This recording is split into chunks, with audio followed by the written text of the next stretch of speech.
Bumper offer 3,75,00,000కి G+2 4 BHK villa కొనండి. నెలకు 1,00,000 rent guarantee. Terms and conditions apply. అందరికీ నమస్కారం. నేను Swaroopa Potlapalli. Welcome to Suman TV. Iran పై ఇజ్రాయెల్, అమెరికా దాడులు చేస్తుంటే ఇరాన్ పొరుగు దేశాలపై ప్రతి దాడులు చేస్తుండటంతో ఆయా దేశాలు అట్టుడికిపోతూ ఉన్నాయి. ఇదే సమయంలో అమెరికా వ్యూహాత్మకంగా వ్యవహరిస్తోంది. అక్కడ పౌర తిరుగుబాటు తీసుకొచ్చేందుకు ప్రణాళికలు రచిస్తోంది. ఒకప్పుడు మిత్ర దేశాలుగా ఉన్న ఇరాన్, ఇజ్రాయెల్ ఇప్పుడు బద్ధశత్రువులుగా ఎందుకు మారిపోయాయి? ఈ యుద్ధం అనేది భారత్ మీద ఇలాంటి ప్రభావం చూపించబోతోంది. ప్రస్తుతం నాతో పాటు ఉన్నారు లోక్ సత్తా పార్టీ అధ్యక్షులు, foundation for democratic reforms founder, మాజీ IAS డాక్టర్ జయప్రకాష్ నారాయణ గారు. వారితో మాట్లాడదాం. సార్ నమస్తే. నమస్తే అమ్మా.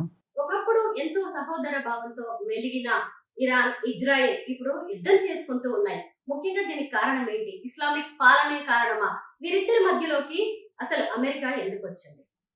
స్వరూప, సహోదర భావం 1979కి ముందు ఇరాన్లో షా రాజ్యం చేస్తూ ఉండగా ఇరాన్కి, ఇజ్రాయెల్కి మధ్య ప్రగాఢమైన మైత్రి ఉన్నది, సంబంధాలు ఉన్నాయి, ఒప్పందాలు ఉన్నాయి. పదవిని కోల్పోయినటువంటి షా, ఆయన అహ్మద్ రేజా పహ్లవి అని పేరు, ఆయన ఉదార స్వభావం ఉన్నవాడు. అంటే లిబరల్, ప్రైవేట్ రంగాన్ని పెంచాలి, ఆర్థిక సరళీకరణ జరగాలి, ప్రపంచ వాణిజ్యాన్ని ప్రోత్సహించాలి, దేశాన్ని ఆధునికీకరించాలి, మౌలిక సదుపాయాన్ని పెంచాలి, దేశంలో ప్రజల జీవన ప్రమాణాలు పెంచాలని చెప్పని ఎప్పుడు కూడా ఈ రకమైనటువంటి మార్పులు తెచ్చినప్పుడు సమాజంలో కొందరు లాభం పొందేవాళ్ళు ఉంటారు, కొందరు నష్టపోతున్నామని భయపడేవాళ్ళు ఉంటారు. మన దేశంలో కూడా ఆర్థిక సంస్కరణ జరిగినప్పుడు 1991లో చాలామంది భయం పెట్టారు, బేద వర్గాలకు నష్టం జరిగిపోతుంది అని చెప్పని. ఇవాళ చూస్తే అన్ని వర్గాలకి మేలు చేకూరింది. కాకపోతే పేద వర్గాలకి ప్రభుత్వాల వైఫల్యం వల్ల, మంచి విద్య లేకపోవడం చేత, చిన్న పట్టణాలు పెంచకపోవడం చేత, కొన్ని పొరపాట్ల వల్ల అనుకున్నంత మంచి జరగట్లేదు. కానీ అందరూ లాభపడ్డారు. ఇవాళ ఎవరు కూడా ఆ వాదన చేసే సాహసం చేయట్లా. కాబట్టి ఆనాడు అలా కొంత వ్యతిరేకత వచ్చింది. వ్యతిరేకత వచ్చినప్పుడు కనుక రాజకీయ శూన్యం లేకుండా ఒక బలమైనటువంటి ప్రజాస్వామ్య భావన ఉన్నటువంటి ఒక ఉద్యమం కానీ ప్రతిపక్షం కానీ ఉందనుకోండి, అప్పుడు దేశం తీరు ఇంకో రకంగా ఉండేది. అది కేవలం బ్రిటన్ తప్పిదం వల్ల 1953లో మొసడెగ్ అని చెప్పని ఒక ఆయన ప్రధానమంత్రి అయినాడు. వాళ్ళకి వయోజన ఓటు హక్కు లేకపోయినా కూడా ఒక రకమైన ప్రజాస్వామ్యం ఉన్నది, పరిమితమైన ఓటుతో ప్రజాస్వామ్యం ఉన్నది. మజ్లిస్ అంటారు వాళ్ళ పార్లమెంట్ని ఎన్నుకుంటారు. దానిలో మెజారిటీ మద్దతుతో ఆయన ప్రధానమంత్రి అయినాడు. ఆయన ఆనాటి పద్ధతుల ప్రకారం బ్రిటన్ ఉన్నటువంటి ఒక ఆయిల్ కంపెనీని, ఆనాడు ఆంగ్లో ఇరానియన్ ఆయిల్ కంపెనీ అనేవాళ్ళు, మొత్తం ఇరాన్లో ఉన్నటువంటి ముడి చమురు ఉత్పత్తి అంతా కూడా వాళ్ళ చేతుల్లో ఉండేది. దాన్ని జాతీయీకరణ చేశాడు. ఇరాన్ ఆయిల్ అంతా ఇరాన్ దేశానికే చెందాలని చెప్పారు. అలాగే మరికొన్ని సంస్కరణలకు దారి చూపాడు. బ్రిటన్కు చాలా కోపం వచ్చింది. అరే, మా ఆయిల్ కంపెనీని జాతీయీకరణ చేస్తాడని చెప్పని. బ్రిటన్ ప్రధానమంత్రి ఎవరప్పుడు? Winston Churchill. 1945లో ఆయన మొదటి ఓడిపోయినాడు రెండో ప్రపంచ యుద్ధం. మళ్ళీ 50లో మళ్ళీ గెలిచాడు, ప్రధానమంత్రి అయినాడు. 50 నుంచి 55 దాకా ప్రధానమంత్రి చేశాడు. ఆయన ఒత్తిడితో అమెరికా కూడా తల ఒగ్గింది. అమెరికాకి ఇష్టం లేకపోయినా కూడా అమెరికా కూడా కేవలం చర్చిలకున్న పలుకుబడి, అనుకున్న ప్రపంచంలో ఉన్నటువంటి విశేషమైన ప్రాధాన్యత వల్ల అమెరికా కూడా బ్రిటన్ కోరికకి తల ఒగ్గి అమెరికన్ ఇంటెలిజెన్స్ విభాగాలు, CIA, బ్రిటన్ నుంచి MI6 రెండు కలిపి ఆ దేశంలో ఒక పుకారును లేపి ఇరాన్లో మొసడెగ్ని పదవిచ్యుతుని చేసినాయి. అప్పుడు రాజు సర్వాధికారి అయినాడు. దాంతో ఏమైంది? ఆ మొసడెగ్ తర్వాత ఎన్నికల్లో పాల్గొనే అవకాశం లేకుండా చేశారు. ప్రజాస్వామ్యబద్ధంగా ఒక ప్రతిపక్షం అనేది బలమైంది లేకపోయింది. కాబట్టి రాచరికం మీద, ప్రభుత్వం మీద కోపం వస్తే ప్రత్యామ్నాయంగా ప్రజల నుంచి ఒక ఉద్యమం కానీ సంస్థ కానీ ఉన్నాయనుకోండి, ఆయన పోతే వీళ్ళు వచ్చిండేవాళ్ళు. అది నాశనం అయ్యేసరికి, అలాంటి అవకాశం లేకుండా పోయేసరికి మతతత్వవాదులు మతాన్ని సాధారణంగా ఏ ప్రభుత్వం అయినా కూడా, నిరంకుశ ప్రభుత్వాలు కూడా ఈ మతాన్ని పెద్దగా పట్టించుకోవు. వాళ్ళు ప్రత్యక్షంగా ప్రభుత్వం మీద దాడి తీతే తప్ప మతం మతందే శతాబ్దాల పర్యంతం ఉంది, వాళ్ళ గొడవలు వాళ్ళకని చెప్పి వదిలేస్తారు. కాబట్టి ప్రతిపక్షం మతపక్షం అయిపోయింది. ఐతుల్లా ఖొమైనీ అనే ఆయన అప్పుడు ప్యారిస్లో తలదాచుకొని అక్కడి నుంచి ఆధునిక టెక్నాలజీని ఉపయోగించి ఇక్కడ మతం ప్రాతిపదికన ఈ రాజుకు వ్యతిరేకత సొమ్ము చేసుకుని ఆయన 1979లో రాజును దించేసి ఆయన వచ్చాడు. వచ్చిన తర్వాత దేశం గురించి, దేశ ప్రజల గురించి ఆలోచిస్తే బాగుండేది. ఏ ప్రభుత్వమైనా విప్లవం ద్వారా వచ్చినా, మామూలుగా వచ్చినా కూడా ఆర్థికంగా ప్రజల బతుకును బాగు చేయటం ఎట్లాగా, ప్రజల హక్కుల్ని కాపాడడం ఎట్లాగా, ప్రజలకు మంచి భవిష్యత్తుని ఇవ్వటం ఎట్లాగా, దీని మీద దృష్టి పెడితే కొన్ని ఇబ్బందులు ఉన్నా కూడా సమస్య ఉండదు. ఇరాన్ తొలి నుంచి అసలు దేశంలో ప్రజల జీవితావసరాలను గురించి, ప్రజల భవిష్యత్తును గురించి ఆలోచించాల. ఒక మత ఛాందస రాజ్యాన్ని తీసుకొచ్చారు. ఇరాన్ ఒక ఆధునికత ఉన్నటువంటి సమాజం. మిగతా ఇస్లామిక్ దేశాలతో పోలిస్తే వాళ్ళకి కట్టుబొట్టు కూడా బలవంతంగా మహిళల మీద దొరుకుతున్నాం అలాంటివి చాలా తక్కువ. ఆ దేశంలో ఒక ఆధునికీకరణ జరిగింది అప్పటికే ఇరాన్ రాజు వల్ల, ఇతర పాలన వల్ల. కాబట్టి మంచి విద్య అందరికీ అందేది, ఆడపిల్లలకు కూడా మంచి విద్య అందుతున్న సమాజం. అలాంటి సమాజంలో 3 ప్రధానమైన అంశాలుగా తీసుకున్నారు వీళ్ళు. ఒకటి, death to America, death to Israel. అసలు వాళ్ళ విధానమే ప్రతిరోజు పొద్దున్నుంచి సాయంత్రం దాకా నినాదాలు. అధికారికంగా అమెరికా చావాలే, ఇజ్రాయెల్ చావాలి. అది మొట్టమొదటిది. రెండోది, 4 ఉగ్రవాద సంస్థల్ని వాళ్లే పెంచి పోషించారు. చాలా సందర్భాల్లో పాకిస్తాన్ ఉంది, లష్కర్ తోయిబా ఇతర సంస్థలకి మద్దతు ఇస్తుందని మనందరికీ తెలుసు. కానీ బహిరంగంగా మేము ఈ సంస్థను మేము పెట్టాము, పోషించామని చెప్పనరు వాళ్ళు. కనీసం నటన ఉంటుంది. వీళ్ళు అలా కాదు, అధికారికంగా ఈ సంస్థలను పెట్టింది వాళ్ళే, ఈ సంస్థల డబ్బు ఆయుధాలు సమకూరుస్తుంది వాళ్ళే, ఈ సంస్థలు గోతంగా ఉంటుంది వాళ్ళే. హమాస్, హెజ్బుల్లా, హౌతీ అవేనా సార్? ముస్లిం బ్రదర్హుడ్ 4వది ఉన్నది, ఇరాక్, సిరియాలో పనిచేసేది. 4 సంస్థలు కూడా వాళ్ళకి ఆయుధాలు సరఫరా చేసి, ఆయుధాలు కూడా మామూలు ఆయుధాలు కాదు, ఒక స్వతంత్ర దేశానికి, సార్వభౌమత్వ దేశానికి ఉన్న ఆయుధ సంపత్తి ఎలా ఉంటుందో సైన్యం ఆ స్థాయిలో. హెజ్బుల్లా దగ్గర ఉదాహరణకి ఒక దేశంలో సైన్యానికి ఉండవలసినటువంటి అన్ని హంగులు వాళ్ళు సమకూర్చారు. ఎవరి మీద దాడి చేయడం కోసం చెప్పని? ఇటు ఇజ్రాయెల్ మీద, అటు అమెరికా స్థావరాలుగా అమెరికా ప్రజల మీద దాడి చేయడం కోసం చెప్పాను. ఆల్రెడీ హమాస్ ఇజ్రాయెల్ మీద దాడి చేసి మారణకాండ సృష్టించింది, మనం చూసాం. ఇది కాకుండా ఎన్నో సంఘటనలు జరిగినాయి, ఎన్నో సందర్భాల్లో కొన్ని వందల మంది ప్రాణాలు కోల్పోయినారు. ఎప్పుడు అడపాదడప ఎప్పుడు దాడి చేస్తారని భయం ఎప్పుడు కూడా కాదు. ఇరాన్ మీద ఏం చేసినా వీళ్ళంతా పోరుకుంటారు అని చెప్పని. మూడోది, అణ్వాయుధాలు సంతరించుకొని ఒక అణ్వాయుధాలు ఉన్న దేశంగా తయారయ్యి, న్యూక్లియర్ పవర్గా తయారయ్యి ఇజ్రాయెల్ని అంతమొందించాలి.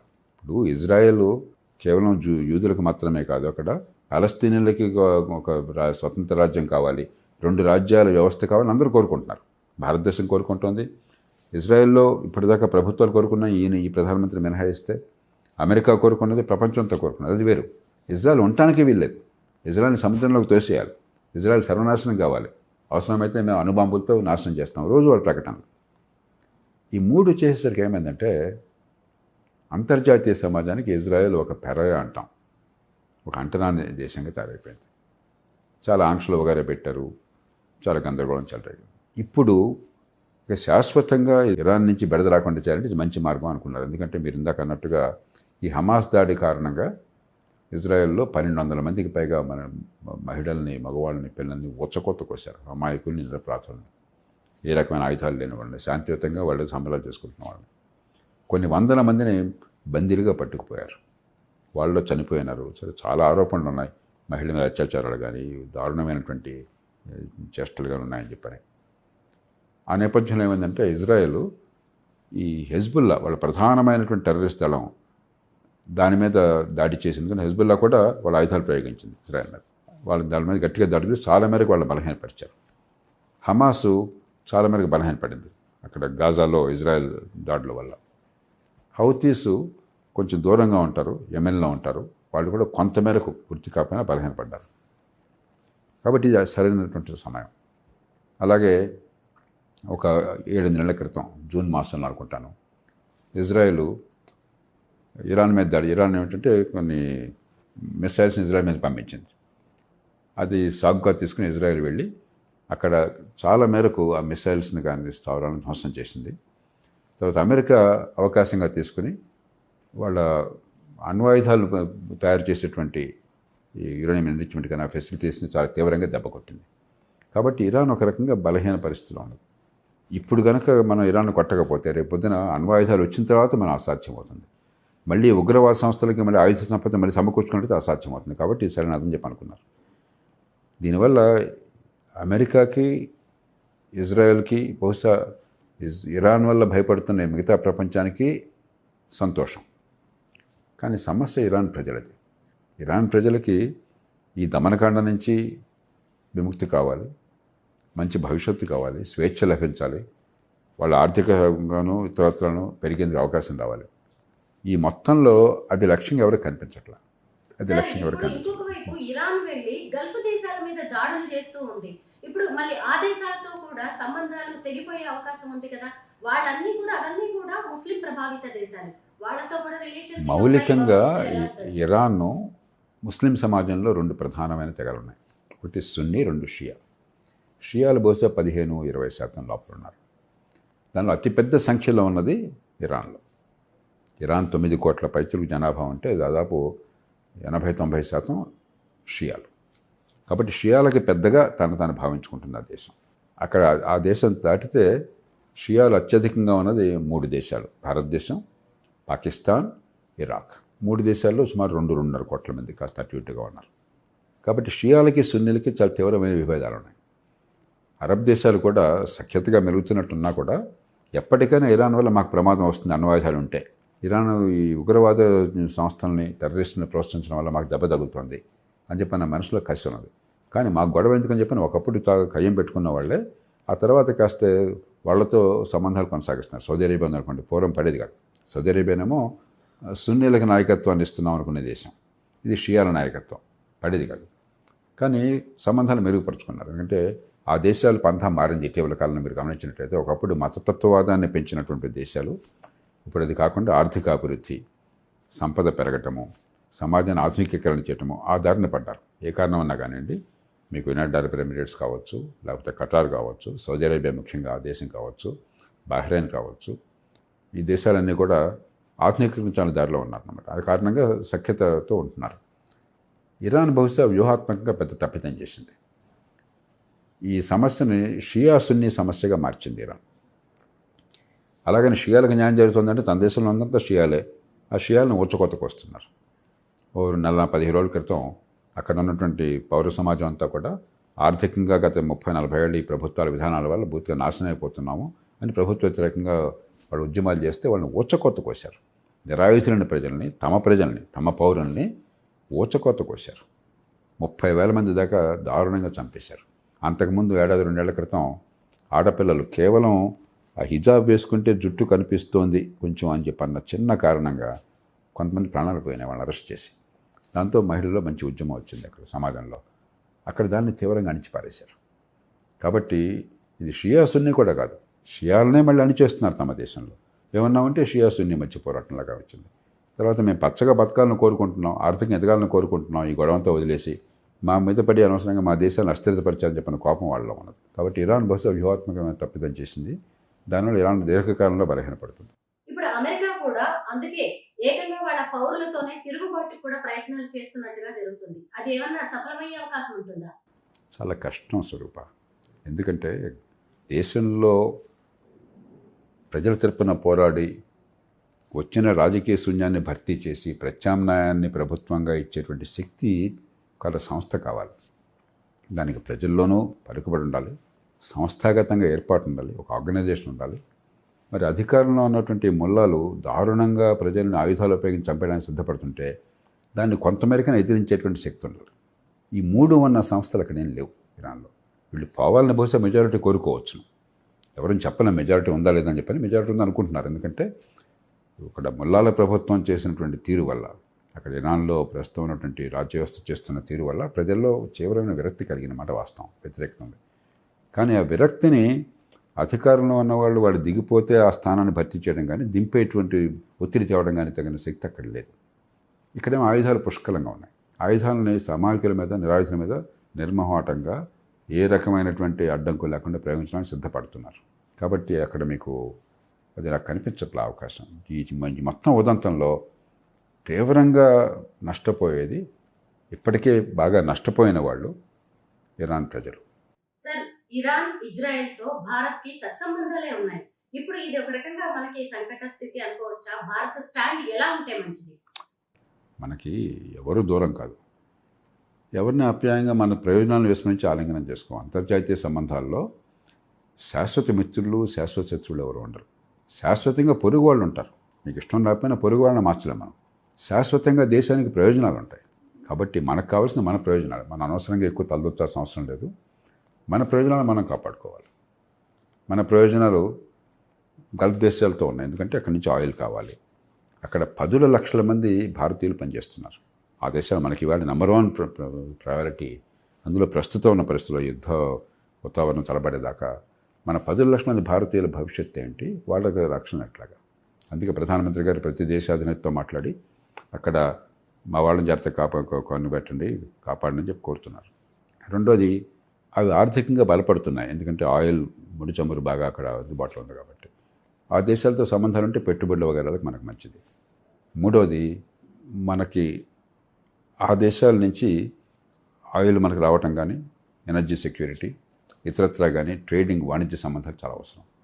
వాటిని కాపాడుకోవాలి. ఇరాన్తో మనకు శత్రుత్వం లేదు. అలాగనే ఈ ఉన్న అధికారంలో ఉన్న వాళ్ళని దుర్మార్గాలు పాల్పడడం మనం వాటేసుకోవాల్సిన అవసరం లేదు. ఇరాన్లో చాబహార్ పోర్టు నిర్మాణానికి భారతదేశమే పూనుకున్నది. కాబట్టి ఇరాన్తో సంబంధాలు ఏ ప్రభుత్వంలో మనకు కొనసాగాలి. కానీ ఒకళ్ళతో సంబంధాలు ఇంకోళ్ళకి వ్యతిరేకం కాకూడదు. పూర్వం ఏమిటంటే మన ప్రభుత్వాలు అంత ముందు చూపు లేక పరిమితంగా ఆలోచించి ఇస్లామిక్ దేశాలతో సంబంధాలు బాగుండాలి అని చెప్పానట్లయితే ఇజ్రాయెల్ని దూరం చేసుకోవాలి అని ఇజ్రాయెల్ని మనం అవమానించాం ఆ రోజుల్లో. వాళ్ళు మన నక్కుని చేర్చుకున్నా కూడా మాకు మీరు వద్దు అని చెప్పినట్టుగా ప్రవర్తించాం. పివి నరసింహన్ గారు ప్రధానమంత్రి అయిన తర్వాత ఇజ్రాయెల్తో సంబంధాలు మెరుగుపడ్డాయి. అది కొనసాగుతున్నాయి. ఎందుకంటే ఇజ్రాయెల్తో మనకి సహజమైనటువంటి సంబంధాలు ఉన్నాయి. మనకి టెక్నాలజీ విషయంలో కావచ్చు, అలాగే ఆయుధాల విషయంలో కావచ్చు, ఇజ్రాయెల్ మనకు అవసరం. అలాగే ఇజ్రాయెల్కి దీర్ఘకాలంలో బాగా ఆర్థికంగా ఎదిగి ప్రపంచంలో కీలకమైన శక్తిగా ఎదుగుతున్న భారతదేశం అంటే అవసరం. ప్రతికూల పరిస్థితుల్లో అక్కడ ఒంటరిగా ఉన్న రాజ్యం, ప్రజాస్వామ్యాన్ని కొనసాగిస్తున్న రాజ్యం, ఆర్థికంగా అద్భుతంగా ఎదిగిన రాజ్యం, సాంకేతికంగా ప్రపంచాన్నే అబ్బురపరిచినటువంటి రాజ్యం. కాబట్టి వాళ్ళకి ఈ అండ ఉన్నట్టయితే దీర్ఘకాలంలో మనుగడ సాధ్యమైంది. ఇజ్రాయెల్ మొత్తం కలిపితే 22,000 చదరపు కిలోమీటర్లు. నేను జిల్లా కలెక్టర్గా పనిచేసిన ప్రకాశం జిల్లా 17,600 చదరపు కిలోమీటర్లు. అంటే నా జిల్లా కంటే ఒక 5,000 చదరపు కిలోమీటర్లు ఎక్కువ అంతే. 1.5 జిల్లా, 2 జిల్లాలు, పాత జిల్లాలు అంతే. అయినా కూడా అక్కడ ప్రజల్లో ఉన్నటువంటి అపారమైన పట్టుదల వల్ల, ఆ ప్రభుత్వాల కష్టం వల్ల, సమర్థమైన నాయకత్వం వల్ల, గొప్ప సంస్కృతి వల్ల, నాగరికత వల్ల ఈవేళ ఇజ్రాయెల్ అంత చిన్న దేశమైనా కూడా మరి ప్రపంచంలో అంత గౌరవప్రదమైన స్థానాన్ని పొందగలిగింది. కాబట్టి మనకు వాళ్ళు దూరం కావాల్సిన అవసరం లేదు. మరి ఈ యుద్ధంలో మనం కోరుకునేది అంటే ఇరాన్ ప్రజలు నష్టపోకూడదు, అక్కడ గల్ఫ్ దేశాల్లో ఆర్థికంగా తీవ్రంగా నష్టపోకూడదు. విధ్వంసం జరిగితే ఎవరికైనా నష్టమే. యుద్ధం ఎప్పుడు కూడా మంచి ఫలితాన్ని ఇవ్వదు. ఉగ్రవాదం అంతం కావాలి ఖచ్చితంగాను.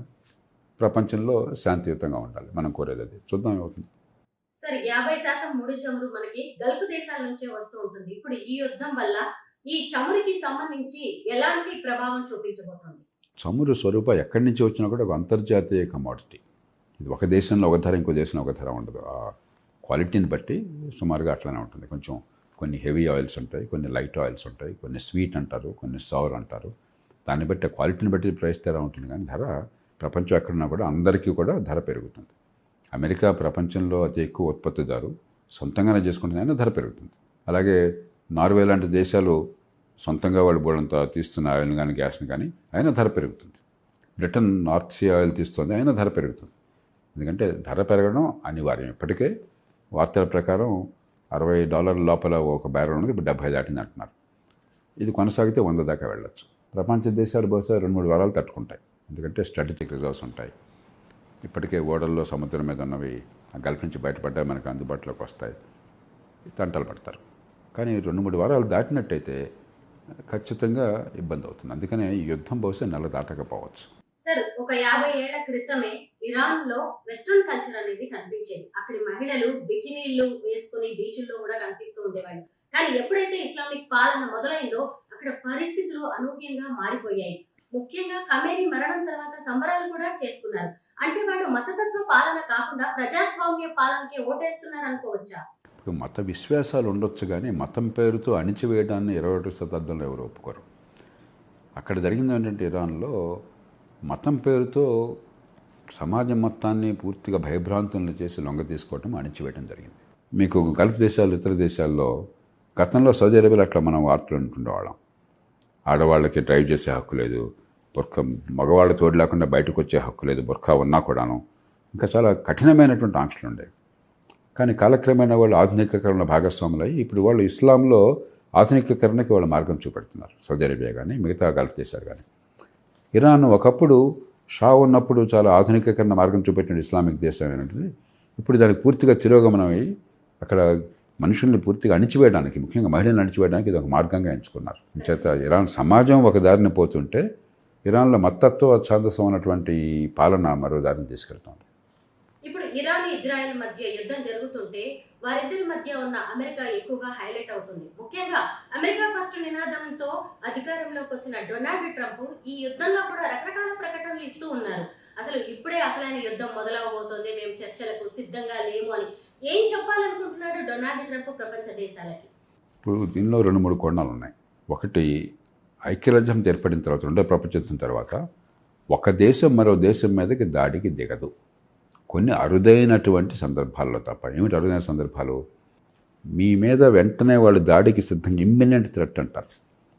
అంటే మీ మీద బలమైన ఆధారాలతో దాడికి పూనుకొని మిమ్మల్ని విధ్వంసానికి తీసుకువెళ్ళే ప్రమాదం ఉన్నట్టయితే అప్పుడు మీరు దాడి చేయొచ్చు. 2, వాళ్ళే మీ మీద యుద్ధం చేస్తే మీ దేశ రక్షణార్థం మీరు దాడి చేయొచ్చు. అలాంటి అరుదైన సందర్భాలు తప్ప దాడి చేయకూడదు. ఎప్పుడైనా దాడి అవసరమైనట్టయితే ప్రపంచ దేశాలన్నీ ఏకమై ఐక్యరాజ్య సమితిలో సెక్యూరిటీ కౌన్సిల్ భద్రతా మండలి అంటాం. అంటే 5 ప్రధానమైన రాజ్యాలు కలవాలి. సాధారణంగా జరగదు. అమెరికా, ఇప్పుడు రష్యా, అప్పుడు Soviet Union, China, Britain, France, 5గురికి వీటో అధికారం ఉన్నది. 5 దేశాలు కలిసి పనిచేయడం, ఒప్పుకోవడం అంటే చాలా అరుదుగా జరుగుతుంది. 1-2 సందర్భాలు మాత్రం జరిగింది. వాళ్ళందరూ ఒప్పుకున్నట్టయితే, ఐక్యరాజ్య సమితి తీర్మానం ఉన్నట్టయితే మీరు దాడి చేయవచ్చు. అదేం లేదు ఇక్కడ, లేకుండా జరిగింది. దాడికి వారు చెప్తున్న కారణాలు అణ్వాయుధాలని సిద్ధంగా ఉన్నారు, ఇవాళ కాకపోతే రేపైనా సరే ప్రమాదం అవుతుంది, ఉగ్రవాదాన్ని పురుకొల్పుతున్నారు, మా దేశమైన దాడికి సిద్ధపడుతున్నారని చెప్పని. ఇది సాంకేతికమైన అంశం, అది ఒప్పుకోవచ్చు ఒప్పుకోవద్దు పక్కన పెట్టేద్దాం. నేను అనుకోవటం దానివల్ల వాళ్ళు ఫలితం సాధించవచ్చు. ఎందుకంటే అణ్వాయుధాలు దీర్ఘకాలంలో కూడా ఇరాన్ ఇంకా ఉత్పత్తి చేసే అవకాశం లేకుండా ఏర్పాట్లు చేయొచ్చు. ఉగ్రవాద సంస్థ ఇందాక నేను చెప్పినట్టుగా బహుశా చాలా మేరకు పతనమే కావచ్చు. ప్రపంచం మీద ఇరాన్ ప్రభావం తక్కువ ఉండొచ్చు భవిష్యత్తులో, ఆ మేరకు విజయం సాధించిన వాళ్ళు అవుతారు. కానీ సమస్య ఏంటంటే ఆయన మనసులో ప్రత్యక్షంగా చెప్పేది కానీ చెప్పకుండా చెప్పేది మనసులోని భావన కానీ ఏంటంటే, దారుణంగా అక్కడ ప్రజలను కూడా వీళ్ళు హతమార్చారు, అమాయక పౌరుల్ని, కాబట్టి వీళ్ళు పోతే బాగుండు అని చెప్పని. దానికి ఒక వ్యూహం లేదు, దానికి ఒక రోడ్ మ్యాప్ లేదు. యుద్ధం ప్రారంభమైంది కూడా ప్రపంచం ఇప్పుడు ఇవాళ చాలామంది మేధావులు, ఈ నిపుణులు భావించేది ఏమిటంటే, ఎట్లాగొట్లా ఆ నాయకుడు, అధినాయకుడిని, అయతుల్లాని, అలీ ఖమీనీని కనుక చంపేయగలిగినట్టయితే అప్పుడు వెంటనే కుప్పకూలిపోతారు, ప్రజలతో రాజ్యం వస్తుంది చెప్పి ఒక ఆశ పెట్టినట్టుంది. కాబట్టి ఆ క్షణంలో ఆయన దొరికాడు కాబట్టి వెంటనే యుద్ధం మొదలెట్టారు. పట్టపక్కన మామూలుగా రాత్రిపూట మొదలెడతారు యుద్ధం. అందరూ కూడా వస్తుందని, ఇవాళ రేపు వస్తుంది అని చెప్పి ఆందోళన ఉన్నా కూడా ఇక వాడు జాగ్రత్తలు ఇచ్చిన అవకాశం లేకుండా రాత్రిపూట, అర్ధరాత్రి పూట చీకటి పట్టం చేస్తారు. పట్టపగలు చేశారు. ఎందుకని పట్టపగలు ఆయన అక్కడ సమావేశంలో కూర్చున్నాడు, వాళ్ళ సమాచారం అందింది కాబట్టి ఆయన చంపేయడంతో ప్రారంభించారు. కానీ అది చంపగా అధ్యక్షుడిని 2 దేశాలు కలిసి ఇలా మట్టు పెట్టడం అనేది చరిత్రలో ఇంతవరకు ఎప్పుడూ జరగలేదు. అసలు వీళ్ళ లక్ష్యం ఏంటి? నైతికమా అనైతికమా అనేది పక్కన పెట్టేద్దాం, ఎందుకంటే ఇప్పుడు మనం అది మాట్లాడట్లా. అలీ ఖమీనీ పట్ల కానీ లేకపోతే అక్కడున్న పరిపాలన పట్ల కానీ మనకి సద్భావం అక్కర్లేదు, సానుభూతి అక్కర్లేదు. ప్రపంచంలో చాలా అరుదుగా మాత్రమే తమ ప్రభుత్వాలు తమ ప్రజల ప్రాణాలను అంత దారుణంగా తీశారు, ఆ ప్రజల జీవితాలను అంత అల్లకల్లోలం చేశారు. కాబట్టి వాళ్ళంటే సానుభూతి అక్కర్లేదు. అంచేత ఆయన చచ్చిపోయిన దానికి, చంపిన దానికి, మంచి చెడు అన్నదానికంటే రేపు పొద్దున ఒక రోడ్ మ్యాప్ లేకుండా, ఇరాన్ ప్రజలకి ఆ దుష్పరిపాలన నుంచి ఊరట కనిపించకుండా, మంచి భవిష్యత్తును చూపెట్టే స్పష్టమైనటువంటి వ్యూహం లేకుండా యుద్ధం చేయటం వల్ల మీకు ఫలితం కనిపించట్లేదు. ఇరాన్ విధ్వంసం అవుతోంది, కొంతమేరకు గల్ఫ్ దేశాలు నష్టాన్ని చవిచూస్తున్నాయి, కానీ ఇరాన్ ప్రజలకు మాత్రం విముక్తి కలిగే అవకాశం కనిపించట్లేదు. అయితే భూమిగా, పర్షియాగా పేరు తెచ్చుకున్న ఇరాన్ ఇప్పుడు ఎంతో పెద్ద అపప్రదను మూటగట్టుకుంటుంది. ఇక మీదట ఏమైనా పరిస్థితుల్లో మార్పులు వచ్చే అవకాశం ఉంటుందా?